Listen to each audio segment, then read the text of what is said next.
عارض غزنی اور برغا خان میرے دونوں عزیز بھائیوں، ابھی تھوڑی دیر تک کھانا آتا ہے، کھانا کھانے کے بعد ہم اپنی تیاریوں کو آخری شکل دے دیں گے۔ جن تیر اندازوں نے کوہستانی سلسلوں کی چٹانوں کے پیچھے رہ کر تیر اندازی کرنی ہے، وہ آج ہی اپنی اپنی جگہ پر بیٹھ کر مستعد ہو جائیں گے، اور ڈھلان میں ان کے لیے آگ کے چھوٹے چھوٹے الاؤ بھی روشن کر دیے جائیں گے، تاکہ ان میں سے کچھ باری باری جاگیں، کچھ سوئیں۔ آگ کے الاؤ کی وجہ سے وہ پرسکون رہیں گے۔ لشکر پہلے ہی ہم نے 3 حصوں میں تقسیم کر رکھا ہے، اور کل آدھی رات کے وقت لشکر کو بالکل تیار کر دیا جائے گا۔ تینوں حصے اپنے اپنے مقام پر چلے جائیں گے، اور فجر کی نماز بھی وہیں ادا کی جائے گی۔ عارض غزنی اور برغا خان نے اس سے اتفاق کیا تھا۔ پھر ان دونوں نے نظام الدین کے خیمے میں ہی نظام الدین اور اولون کے ساتھ صبح کا ناشتہ کیا۔ پھر وہ دونوں نظام الدین کے ساتھ باہر نکل گئے تاکہ اپنی تیاریوں کو آخری شکل دے۔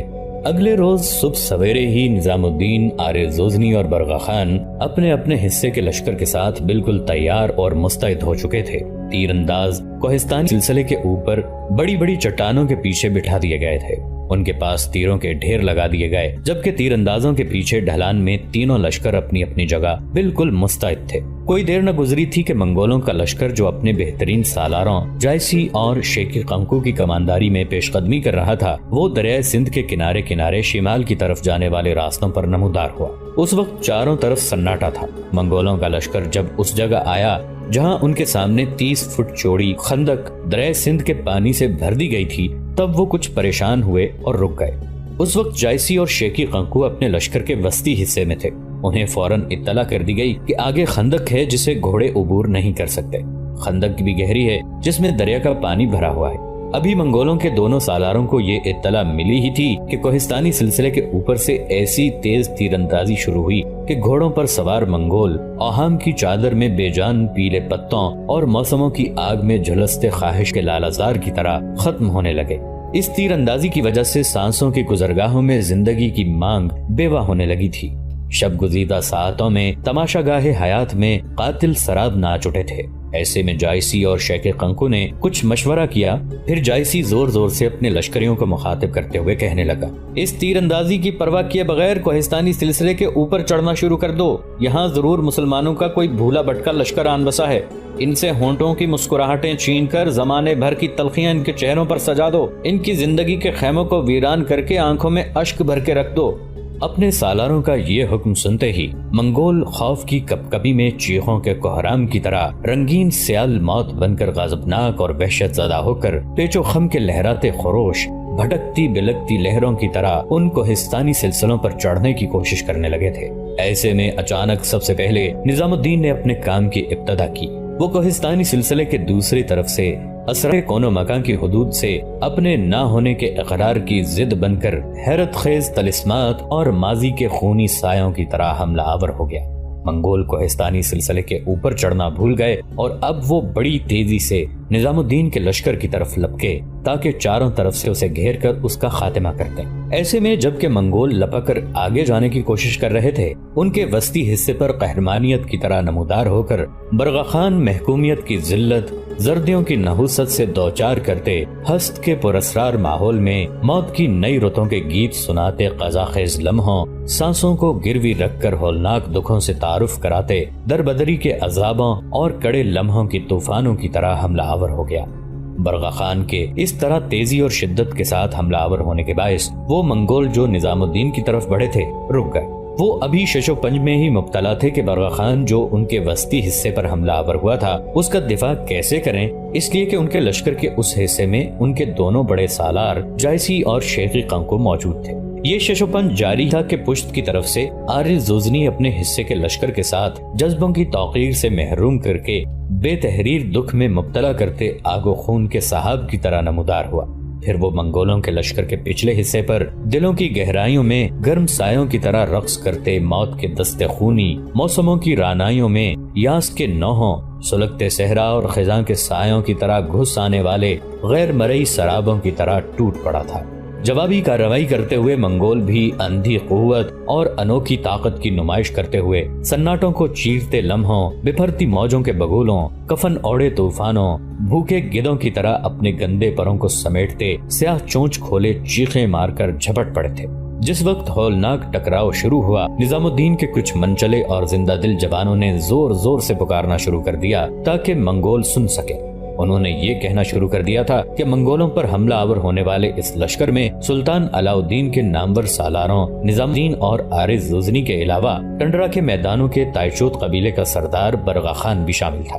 نظام الدین کا نام پہلے ہی منگولوں کے لیے خوف اور وحشت کا نشان بنا ہوا تھا، لہٰذا نظام الدین کا نام سن کر ہی خوف سے لرزاں ان منگولوں کی حالت ان چہروں کی سی ہونا شروع ہو گئی تھی جن پر شام سے پہلے شام وارد ہو گئی ہو، جن پر اداسیاں بکل مار کر بیٹھ گئی ہوں، جن پر خون بھرا خوف طاری ہو گیا ہو، جن پر بربریت کی آنکھ مچولی شروع ہو گئی ہو اور جن کی حالت برستے خون کی بارش میں بھیگے کاغذ سے بھی بری اور بدتر ہو گئی ہو۔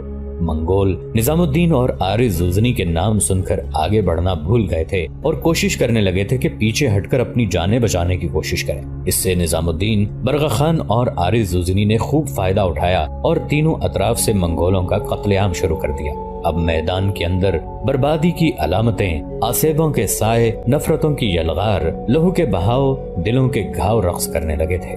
موت کی تاریکیوں میں ہر شے کی بنتکاری خراب اور خون آلود ہونا شروع ہو گئی تھی۔ منگولوں کے لیے مصیبت یہ تھی کہ اب وہ آگے نہیں جا سکتے تھے۔ آگے 30 فٹ چوڑی خندق تھی جس کے اندر 10 سے 15 فٹ گہرا پانی تھا۔ وہ اپنے دائیں جانب بھی نہیں جا سکتے تھے جہاں ٹھاٹھے مارتا ہوا دریائے سندھ بہ رہا تھا۔ وہ پیچھے بھی نہیں جا سکتے تھے کہ ان کی پشت پر عارض زوزنی ان کی راہ روکے کھڑا ہوا تھا، اور اب وہ کوہستانی سلسلے کے اوپر بھی نہیں چڑھ سکتے تھے، اس لیے کہ کوہستانی سلسلے کے اوپر سے نظام الدین اور برغا خان ان پر حملہ آور ہو رہے تھے، اور نظام الدین نے جو تیر انداز منگولوں پر تیر اندازی کرنے کے لیے بٹھائے تھے وہ بھی اب تیر اندازی ترک کر کے اپنی ڈھالیں اور تلواریں سنبھالتے ہوئے منگولوں پر ٹوٹ پڑے تھے۔ اس موقع پر منگول ایک جگہ سمٹنے لگے تھے، اس لیے کہ بڑی تیزی سے ان کا قتل عام ہونا شروع ہو چکا تھا۔ ایسی صورت میں سب سے پہلے نظام الدین اور برغا خان کے لشکر یکجا ہوئے اور بڑی تیزی سے آگے بڑھے۔ دوسری طرف سے عارض زوزنی بھی منگولوں کے اندر گھس پڑا تھا۔ نظام الدین اپنے تیز رفتار دستوں کے ساتھ اس سمت کا رخ کر رہا تھا جہاں منگولوں کے سردار اور سالار جائسی اور شیکی قنقو تھے۔ اس موقع پر اولون نظام الدین کے پہلو بہ پہلو جنگ میں حصہ لے رہی تھی اور اس نے اپنے ہاتھوں سے کئی منگولوں کو موت کے گھاٹ اتار دیا تھا۔ نظام الدین اور برغا خان آندھی اور طوفانوں کی طرح جائسی اور شیکی قنقو کے سر پر جا کر پہنچے تھے۔ اس موقع پر ان گنت منگول اپنے سالاروں کو بچانے کے لیے نظام الدین اور برغا خان پر حملہ آور ہوئے تھے۔ اولون برابر نظام الدین کے ساتھ اس کے محافظ دستوں میں شامل ہو کر جو بھی منگول سامنے آتا اسے موت سے ہمکنار کرتی چلی گئی۔ اس موقع پر برغا خان، نظام الدین اور اولون کو کئی زخم آئے، لیکن سب سے پہلے نظام الدین آگے بڑھا۔ پہلے وہ جائسی پر حملہ آور ہوا اور اس کی گردن کاٹ کر رکھ دی۔ اس موقع پر پشت کی طرف سے شیخ قنقو نے تلوار کا ایک وار نظام الدین پر کیا جس سے نظام الدین کا شانہ زخمی ہو گیا تھا۔ اسی لمحے اولون حرکت میں آئی، تلوار بلند کر کے اس نے گرائی اور شیخ قنقو کی گردن کاٹ کے رکھ دی، جبکہ کئی تلواریں اولون پر بھی برس گئی تھی۔ برغا خان بھیڑیوں کے اندر جم کر لڑنے والے چیتے کی طرح دکھائی دے رہا تھا، زخموں سے چور چور تھا۔ اس موقع پر عارض زوزنی بھی وہاں پہنچ گیا اور مسلمان لشکریوں نے دیکھا کہ نظام الدین بری طرح زخمی تھا، اولون بھی زخمی تھی اور یہ کہ برغا خان بھی سر سے لے کر پاؤں تک زخمی تھا۔ انہوں نے پہلے سے زیادہ شدت کے ساتھ حملے شروع کر دیے اور جس قدر ارد گرد منگول بچے تھے ایک طرح سے انہوں نے سب کو موت کے گھاٹ اتار کر رکھ دیا۔ اولون زیادہ زخمی ہوئی تھی، اپنے گھوڑے سے گر گئی تھی۔ نظام الدین کچھ دیر بے سود سا اپنے گھوڑے پر بیٹھا رہا، پھر اس نے جب اپنے قریب اولون کو گھوڑے سے گرتا دیکھا تب اس نے گھوڑے سے اترنا چاہا لیکن اتر نہ سکا، پتھریلی زمین پر گر گیا، رینگتا ہوا آگے بڑھا۔ اولون کی سانسیں ابھی باقی تھیں۔ اس نے ایک گہری نگاہ اس موقع پر اپنے شوہر نظام الدین پر ڈالی جو زخموں سے بے سود تھا، چل نہیں سکتا تھا، رینگتا ہوا اور زمین پر اپنے آپ کو گھسیٹتا ہوا اولون کے قریب آیا۔ ابھی اس نے قریب آ کر اولون کا بازو ہی پکڑا تھا کہ بے حس ہو گیا اور جان کی بازی ہار گیا۔ اولون بھی اپنے آپ کو گھسیٹتی ہوئی آگے بڑھی۔ پہلے اس نے نظام الدین کے نظام تنفس کو دیکھنا چاہا لیکن اپنا ہاتھ تک نہ اٹھا سکی۔ گھسٹتی ہوئی مزید آگے بڑھی۔ پہلے اس نے نظام الدین کی خون آلود پیشانی پر بوسہ دیا اور اسی بوسے کے دوران وہ بھی اپنی جان ہار گئی تھی۔ قریب ہی برغا خان بھی اپنی آخری سانسیں گنتے ہوئے تمام ہو چکا تھا۔ عارض زوزنی قریب آ کر اپنے گھوڑے سے اترا۔ وہ خود بھی خاصا زخمی تھا لیکن اپنے حواس میں تھا۔ گھوڑے سے وہ اترا، پہلے نظام الدین، اس کے بعد برغا خان کی لاش سے لپٹ کر خوب رویا، پھر اولون کے سر پر کچھ دیر تک ہاتھ پھیرتا رہا۔ اس کے بعد اس نے نظام الدین کی لاش کے پاؤں پکڑ لیے، پھر روتی سسکتی آواز میں اسے مخاطب کرتے ہوئے کہہ رہا تھا، نظام الدین میرے امیر، تو خوابوں میں چاند کے تاروں کی گفتگو کرتا تھا، تو محبت کی روانی چاہتوں کی معتبر گھٹا تھا، تو ہماری سانسوں میں خوشبوؤں کا تکلم، رگائے میں شجاعت کا نشہ تھا۔ ہمارے لیے تو دلوں کو جوڑنے والا اسم اعظم، ہمارے لیے تو چاندنی کی ٹھنڈی کرنوں، سوچ کی آسودگی بھری لہروں کا ساتھی تھا۔ تو ہمارے ذہنوں کے ہر روزن میں جرت مندی اور حوصلوں کا بھڑکتا شعلہ تھا۔ تیرے بعد ہم صحراؤں کے ان مسافروں جیسے ہوں گے جن کے مقدر میں محبت کے پرتاؤ اور چاہتوں کے عکس نہ رہے ہوں۔ اندھیری راتیں، دن کے تپتے راستے ہمارا مذاق اڑائیں گے، خوف کے جلتے دشت میں ظلم کے لمبے ہاتھ ہمارا تعاقب کریں گے۔ اس سے آگے عارض زوزنی کی آواز جواب دے گئی تھی۔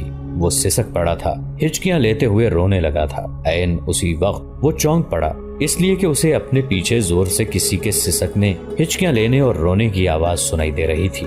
چونک کر جب وہ اٹھا تب اس نے دیکھا کہ اس کے پیچھے عمر کافی کھڑا تھا۔ اس کو دیکھتے ہی عارض زوزنی پرجوش انداز میں اس سے گلے مل گیا۔ دونوں کچھ دیر تک ایک دوسرے سے بغلگیر ہو کر سسکتے رہے، پھر جدا ہوئے۔ عمر کافی کہنے لگا، میں یہاں دریائے سندھ کے کنارے سلطان کے ساتھ تھا۔ شکست کی صورت میں اپنے کچھ ساتھیوں کو بچا کر کالوین شہر کی طرف بھاگ گیا تھا، لیکن جب میں وہاں پہنچا تو پتا چلا کہ امیر نظام الدین آپ اور برقع خان لشکر کو لے کر دریائے سندھ کی طرف کوچ کر چکے ہیں۔ لہٰذا میں پھر ادھر آیا، اور میری بد نصیبی، میری بدقسمتی، میری سیاہ تقدیر کہ میں نے یہ سما دیکھنا تھا۔ پھر دونوں نے اپنے آپ کو سنبھالا۔ تمام لشکری جو عمر کافی اپنے ساتھ لے کر آیا تھا اور جو جنگ میں بچ گئے تھے، ان سب نے مل کر زخمیوں کی دیکھ بھال کی۔ جنگ میں کام آنے والوں کو وہیں دفن کر دیا گیا۔ ایک بلند اور اونچی جگہ نظام الدین، اولون اور برقع خان کو بھی دفن کر دیا گیا۔